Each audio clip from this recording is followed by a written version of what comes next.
embarrassment of riches. You know, they say if you have two quarterbacks, you don't really have one. I got two great ones today.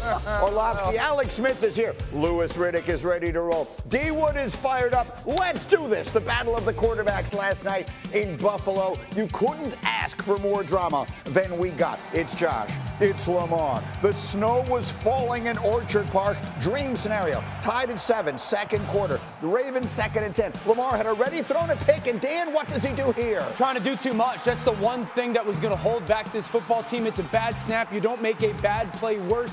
Lamar, one of the greats, trying to do something special in that moment. Fumble, a huge return for Buffalo's defense. Again, the 2 turnovers in the first half, and this one leads to this. Josh takes it in. You know that's going to happen. It's as consistent as anything in the league. They get down there, they're going to go quarterback sneak.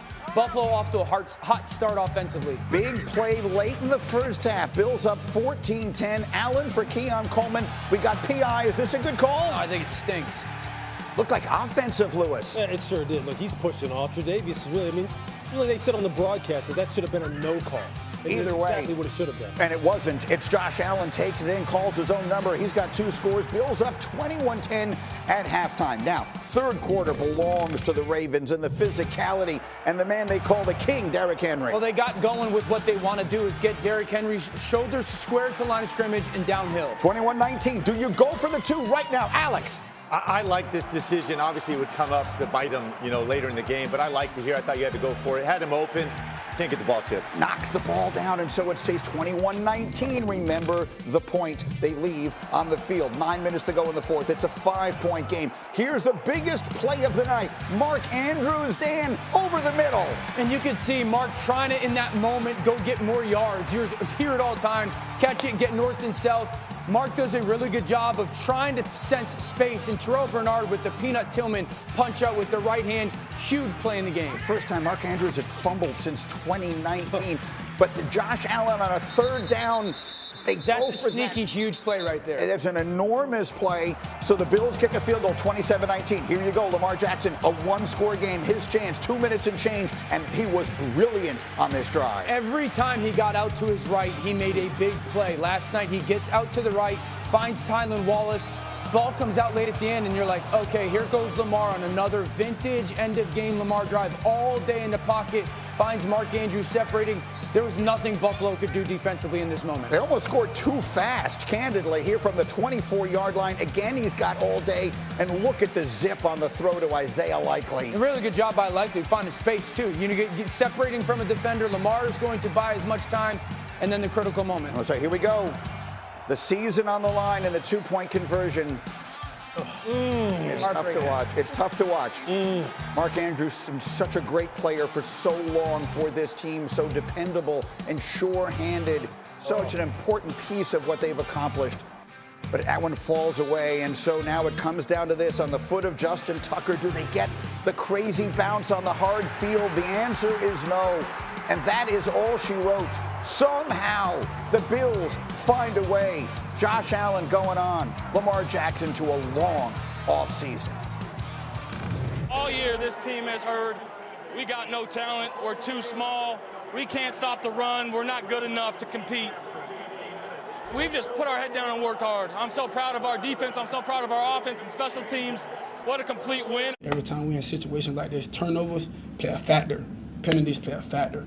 Tonight, the turnovers, we can't have that, and that's why we lost the game, because as you can see, we're moving the ball wonderfully. It's hold on to the ball. I'm sorry for my language, but annoying. I'm tired of That's a very, very tough loss. D. Wood, what was the first thing you said to me this morning? Baltimore was a better team.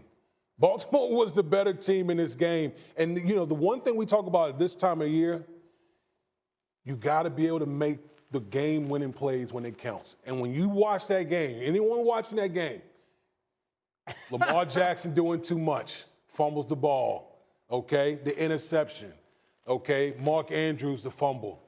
Those are the plays that kill you. But go to the third quarter. When you're watching the third quarter, no one can tell me that when you're watching the third quarter, Baltimore is about to go ahead and pull this thing off, because they were absolutely dominant in that game. Their defense has stepped up. Lamar Jackson and company and Derrick Henry, they were able to run the ball at will against that Buffalo Bills defense. But again, When plays are there to be made, you got to make the plays. And that's the difference between Buffalo going out and winning that game and Baltimore losing it. Yeah, look, it's the critical moments, right? I mean, Myles Garrett talked to us about this Week 18 when we did their game in Baltimore against this very team. And we were talking to him about Baltimore and what their Achilles heel ultimately would be. And he said their Achilles heel is themselves. In the critical moments, not rising to the occasion, whether it be ball security, catching the football, simply catching the football. I mean, for Mark Andrews to drop, he dropped 2 passes in this game. And for him to have not fumbled since 2019. Now, look, probably every tight end in the NFL would have fumbled on that play because of the way Terrell Bernard intentionally went after the football. So give Buffalo credit. It wasn't like they stumbled into these turnovers. They made these things happen. But Baltimore got in their own way. In the second half, you could hear Tony Romo was sitting there on the broadcast saying, here it goes. Now they're about to hit their groove. I had no issues with nothing that they did that entire game in terms of schemes, strategies, tactics. They played it perfectly. They just didn't make the critical plays. They were their own worst enemy. They got going in the second half, but listen, they'd already dug themselves a hole, right? The margin of error at that point was so small. And as talented as they are and moving it up and down the field, I mean, you knew this game was going to come down to 3 plays, and that's what it was. Anybody make this about Baltimore for me, though? I mean, this is about Buffalo, in my opinion. I mean, Buffalo, the reason why Buffalo wins the game is, one, their star quarterback stopped worrying about stats as much as maybe he used to. And 2, as an organization, you saw the Buffalo Bills say, we've done it one way, and it didn't get us where we want to go. So, like, the efficiency and the way that they were going to play the game is the most important part. I'll give you this about Baltimore. The only way Baltimore was going to lose, in their words, Lewis, they said this to us, to your point about Myles Garrett, was the only way they lose is what? Beat ourselves. And they did just that. The interception, Lamar forces the football. Now, it doesn't turn into points, but it takes a possession away. The fumble, Lamar's trying to do too much in that moment. The fumble by Mark Andrews, the details of maybe trying to secure that ball and not going, and then the 2-point conversion is not making that catch. So that organization and that team is going to have to figure out a way to play their very best and when it's needed in that playoff win-or-go-home game. But it's also an example of Buffalo has. Like, Buffalo has figured out a way to play their very best when it's needed so they don't go home. See, the one thing about the NFL, I'll just say this, is like there are no absolutes. It's never just, well, this team did everything right and this team did everything.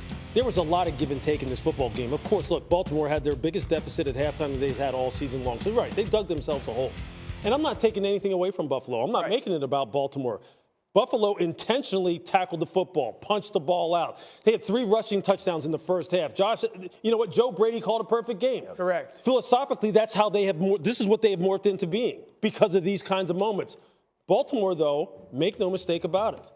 Move the ball at will, put themselves in position still at the end, despite all those mistakes, to win the game, and drop the ball. At no point, even with the mistakes that Baltimore made, did I think that game was out of hand.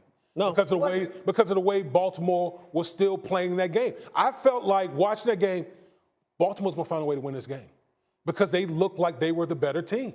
I'm not going to lie to you, Dan. I hear what you're saying, and I completely disagree with it. I'm not trying to take anything away from Buffalo. I'm delighted for them, and I give them a great shot to beat Kansas City next week. I have no idea how they won that game yesterday. Watching it, I have no idea how they won that game. The Ravens gave it to them in every way you can give another team a game. Dan, 2 critical turnovers in the first half, multiple big drops. How about the Derrick Henry drop early in the game? How about when they get going in the second half? The only thing that could have stopped them were themselves. The Buffalo defense had no answers in the second half. But that's how this team has been built over the last 18 months or so. I mean, Buffalo has won the turnover differential 21 games in a row. That's how they win the football game. They were unbelievably efficient on first down. They ran the ball on first down for almost 5 yards a carry. Josh was 8 of 9 passing the ball. So it was this overall belief of we're going to be really good on offense. We're not going to give the game away. We think that we're going to be good enough to control the game. They controlled that game. You may say, Wood, you never felt like it was out of reach. But I always felt like Buffalo controlled the football game. Listen, I'll say this, and I totally agree with you, Greeny. If those 2 teams play 10 times, I mean, the Ravens are winning 8 of them. Yeah, I agree with that. Like, and again, Buffalo played an amazing game plan. They controlled the line of scrimmage. I agree. Like, the fact that we're talking about Josh Allen had 140 yards of offense and they won. If you would have told me that before the game, But don't you think there is something to be said for one? That's why getting the 2 seed was such a big deal. So you got to go to Buffalo to play. And then we don't have to make it like, listen, if you're going to blame last night on Lamar, I think respectfully you're a loser. But we do have to praise Josh Allen for sitting there going, he's gone to be an elite decision maker. He's gone to being a guy who's playing smart but not careful. He's gone from being a guy who's reckless to aggressive. Like that we were talking about it pre-show. That 3rd and goal run where he gets hemmed up late in the game and he takes the ball and he's thinking about pitching it to James Cook. You're like, please, God, don't do that. Josh of old would have done that. I think there's been a whole organizational kind of like evolution. Everybody Buffalo, eats. though, which is exactly. And offensively, they've kind of taken some of that away from Josh and said, hey, look, you know what? We don't need to put it all on you. We had 3 backs last night who were just look, I'll tell you what. You were talking about offensive line play. We're talking about Philly's offensive line. We talk about the way the Rams ran the ball. We're talking about the way Baltimore runs the ball. Buffalo's offensive line, you saw what Deion Dawkins can do to people. Deion Dawkins will knock people out of the game. This is as physical an offensive line as there is in football. So the way in which they have evolved this football team overall kind of even transcends Josh Allen, which I'll tell you what, give Brandon Beane, give Sean McDermott, 100%. give all of them a ton of credit for what they've built. Look, I thought that Lamar Jackson was the best player on the field yesterday, so I'm not taking anything away from him at all. But if the Ravens don't do uncharacteristically, and this is the 2nd consecutive year that we say this, the Ravens were the best team. They were the best team in the AFC last year, and they were the best team in the AFC this year. And they find ways to lose games they have no business losing. They did it during the regular season, which is why they were in Buffalo yesterday, and they did it again yesterday. 5 playoff losses for Lamar. They've been outscored off the turnovers, 37-3. Well, there you go. I mean, Miles Garrett summed it up perfect when he talked to us, and he was just as straight-faced as can be. They're their own worst enemy.